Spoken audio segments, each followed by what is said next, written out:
le soleil et la lune. Au bord du champ céleste habitait le soleil. Il avait l'air joyeux et le corps sans pareil. S'inclinait devant lui l'ombre pâle du monde, louant à cœur ouvert sa mine si profonde. Son feu ne brûlait point, mais il adoucissait. Sur les éthers dorés, son règne s'étendait.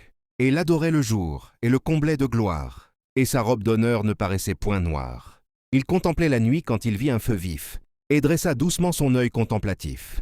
Rapide, il murmura, « Que j'ose alors l'entendre, et que de son éclat je touche l'âme tendre. » Il avança d'un jet l'heure de son retour, et doucement lui dit, « Descends de cette tour, je t'invite à parler, à marcher, je t'incite. J'aime, avoua le feu, ce royaume implicite. Cela faisait 1000 ans que je n'ai point d'enfant. Je ne vis qu'avec l'ombre et l'air du firmament. Contente d'apparaître au bord de ta fortune?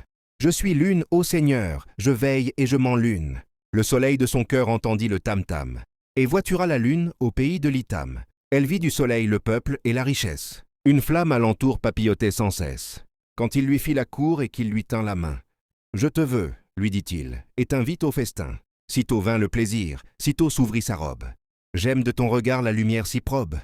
J'aime à la regarder. » Le chuchota l'or pur. « À ton solaire port j'offre mon ciel obscur. » Lui dit-elle gaiement, la courbe découverte.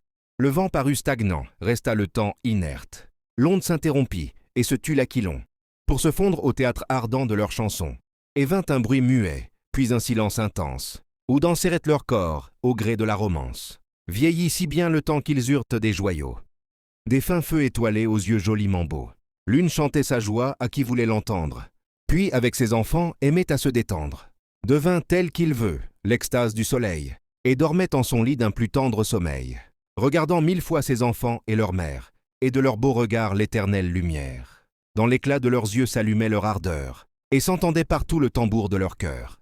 Si cette histoire a su vous toucher, et que vous souhaitez en découvrir la suite, je vous invite à vous abonner, à partager cette vidéo, et à laisser en commentaire le mot « suite ». Art and Passion, Justia de Pancratian, poète maudit le justicianiste, le plus faux poète.